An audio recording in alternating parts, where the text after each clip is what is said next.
Salut, alors aujourd'hui petite vidéo à la cool, on va parler de ChatGPT. Donc ChatGPT, t'en as entendu parler j'imagine un peu partout. C'est cette nouvelle intelligence artificielle d'OpenAI qui apparemment est géniale et fait des trucs de dingue. Je suis tombé sur cet article de Numérama où ils ont demandé à ChatGPT de se définir lui-même, de se présenter lui-même. Et la partie qui a attiré mon attention principalement, c'est... Alors attends, je te le fais un petit peu à l'arrache. Voilà, cette partie-là.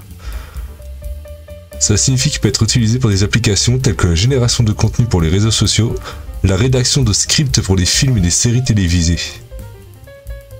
La rédaction de scripts. Tu sens venir par rapport à au thème de la chaîne? S'il est capable de te taper un script, donc je l'ai ouvert ici. C'est-à-dire que tu lui balances tes idées, et logiquement, il te pond un script. C'est comme ça que je vois la chose. Alors, peut-être que je rêve, hein, mais après, c'est ChatGPT qui le dit lui-même. Qui suis-je pour mettre en doute la parole de ChatGPT? Donc, on va dire... écris-moi le script racontant l'histoire d'un monde. On va faire bateau post-apocalyptique. Regarde, on va même partir sur post-apocalyptique. Dans lequel les démons ont envahi la Terre. On va partir un peu sur un truc avec les morts. Hein. Et on va lui dire même. La Terre face à cette invasion. Une caste de guerriers. Je n'ai pas précisé le sexe des guerriers. Résiste à l'envahisseur. On va vraiment partir.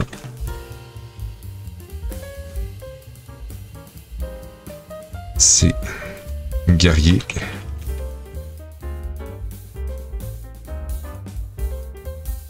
appartiennent à une confrérie un peu comme dans le manga Claymore.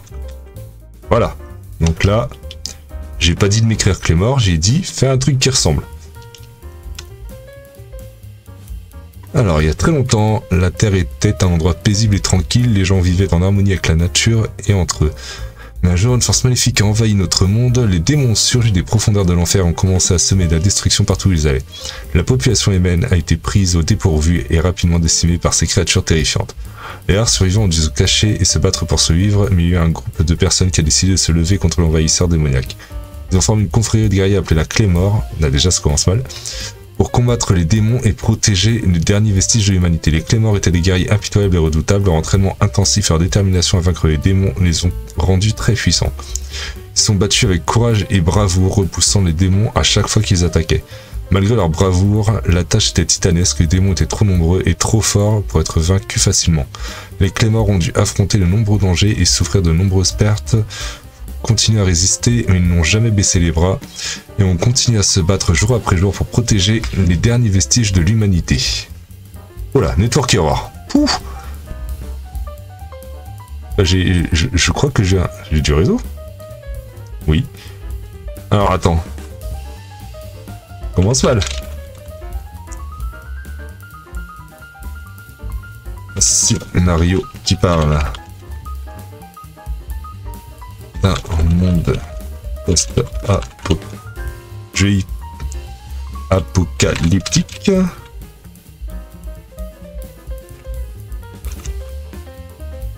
Apocalyptique.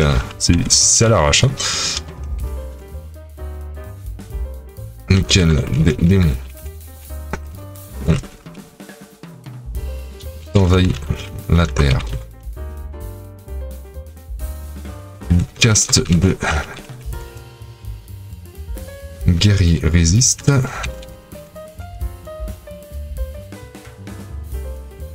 Alors là, je vais repartir un peu sur... grâce avec un accent circonflexe, voilà. Partir un peu sur mon scénario que je suis en train de faire. On va voir s'il fait mieux que moi. grâce à un sérum permettant de se battre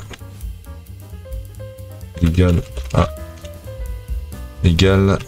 avec les créatures démoniaques.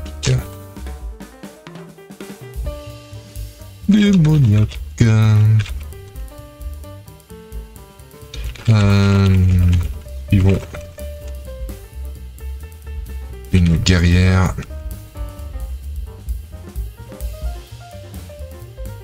se battant avec une épée lourde et une Manchester à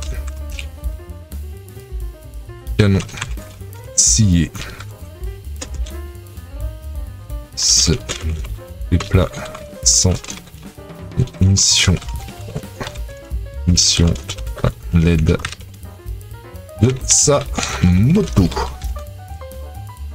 Je vais pas vous dire non plus tout ce qu'il y a dans mon scénario. Too many requests, please slow down. Ok. Écris-moi une histoire.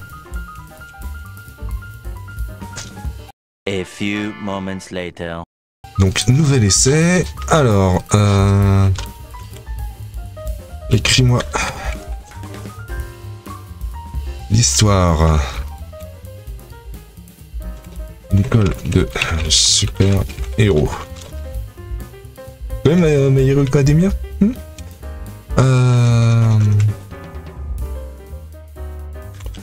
Les héros serait un garçon.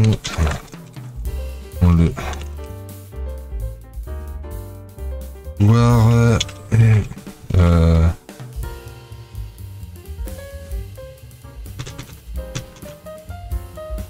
et ça pourrait être son pouvoir, un truc bien naze. Ah, je sais, tiens, je vais prendre. Alors, je progresse en dessin, si tu passes par là, j'ai pompé ton idée. Et d'annuler les pouvoirs des autres.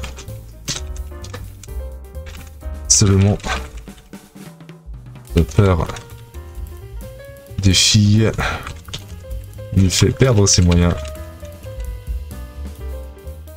et son pouvoir.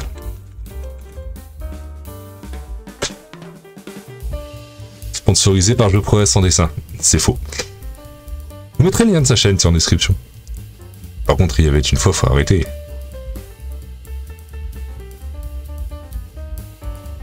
Alors, il était une fois une école de super-héros où les jeunes apprenaient à maîtriser leurs pouvoirs extraordinaires.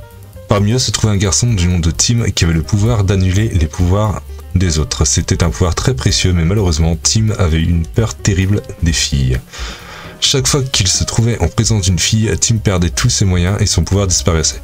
Cela le rendait très malheureux, car il voulait vraiment être un super-héros comme les autres. Malgré tous ses efforts, il n'arrivait pas à surmonter sa peur des filles.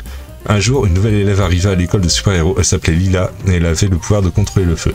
Tim était fasciné par Lila, mais il ne savait pas comment lui parler sans perdre son pouvoir. Il restait donc en retrait, observant Lila de loin. Un jour, alors que Tim était seul dans la cour de l'école, Lila vint lui parler. Elle avait remarqué que Tim avait du mal avec les autres élèves et voulait lui montrer qu'elle était amicale. Tim fut terrifié à l'idée de parler avec Lila, mais il essaya de se contrôler. Finalement, grâce à la gentillesse et la patience de Lila, Tim réussit à surmonter sa peur des filles. Dès lors, il put utiliser son pouvoir en présence de Lila et même avec d'autres filles. Tim était enfin heureux d'être un super-héros comme les autres grâce à l'aide de Lila. Ouais, c'est bateau, mais ça passe hein, comme script. J'espère que tu feras mieux, je progresse en dessin. On s'en fait une dernière pour voir. Et après on va pouvoir conclure. Histoire d'un boxeur. Avant de réunir les ceintures des différentes fédérations.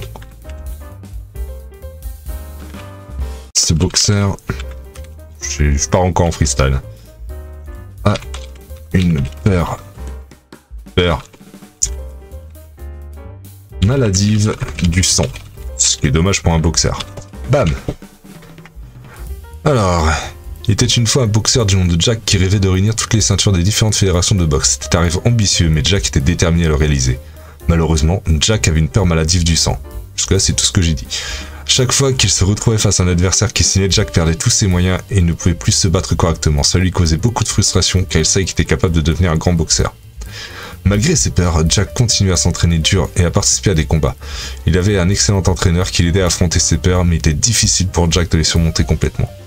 Un jour, Jack affronta un adversaire qui avait une réputation de boxeur violent et impitoyable.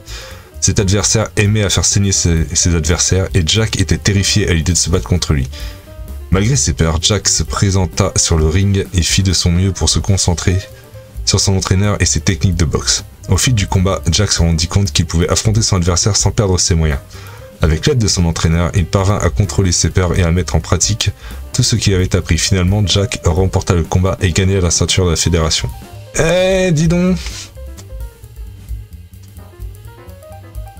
Ça par contre, ce network error, c'est vraiment très chiant. Hein. Alors, est-ce que je suis tombé à une mauvaise heure? Je ne sais pas. Là, je crois que ChatGPT est décédé. Alors, est-ce qu'il va nous écrire autre chose que Jack? Est-ce qu'il va nous écrire quelque chose déjà?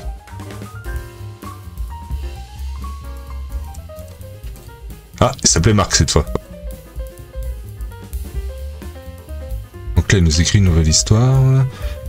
C'est une fois un boxeur qui s'appelait Marc. Marc était un boxeur talentueux. Il avait un rêve, réunir toutes les ceintures des différentes fédérations de boxe. Il s'entraînait dur pour atteindre cet objectif. Il y avait un obstacle à surmonter, une peur maladive du sang. Malgré cela, Marc ne laissait pas sa peur l'empêcher de poursuivre son rêve. Il se battait contre des boxeurs les plus difficiles et remportait souvent ses combats grâce à sa vitesse et sa précision. Mais chaque fois qu'il sortait une goutte de sang, il avait du mal à se concentrer et à continuer à se battre. Un jour, Marc se retrouve en finale d'un grand tournoi face à son rival le plus redoutable. C'était sa dernière chance de remporter la ceinture qu'il convoitait depuis si longtemps. Il savait que ce serait un combat difficile, mais il était déterminé à vaincre sa peur et à remporter la victoire. Le combat commença et Marc se montra agressif dès le début. Il esquivait les coups de son adversaire avec aisance. Il réussissait à lui asséner quelques-uns bien placés, mais au fil des rounds, le visage de son adversaire se couvrit de sang et Marc sentit sa peur refaire surface. Il commença à hésiter et son adversaire en profita pour le mettre à terre. Malgré tout, Marc se releva et continua à se battre. Il savait qu'il était proche de la victoire et il ne voulait pas abandonner. Finalement, après un combat acharné, il réussit à remporter la ceinture. Le public l'acclama et Marc fut rempli de fierté. Il avait réussi à vaincre sa peur et à réaliser son rêve. Désormais, il était le détenteur de toutes les ceintures de boxe. Il était considéré comme le meilleur boxeur au monde. Cette version-là est un peu mieux. Surtout qu'elle est allée au bout. C'est quand même pas mal. On va faire un dernier essai. Écris-moi le script. Un script.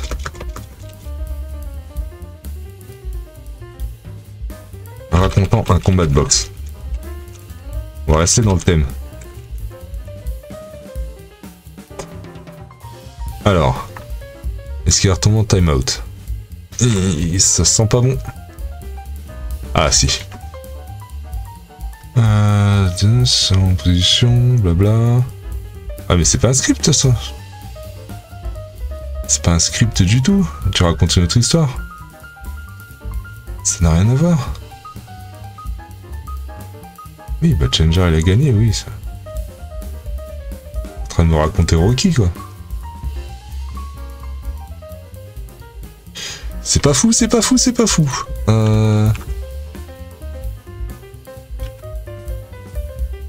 Un script de combat de boxe. Je vais pas les raconter en un. On va essayer comme ça. Il réfléchit.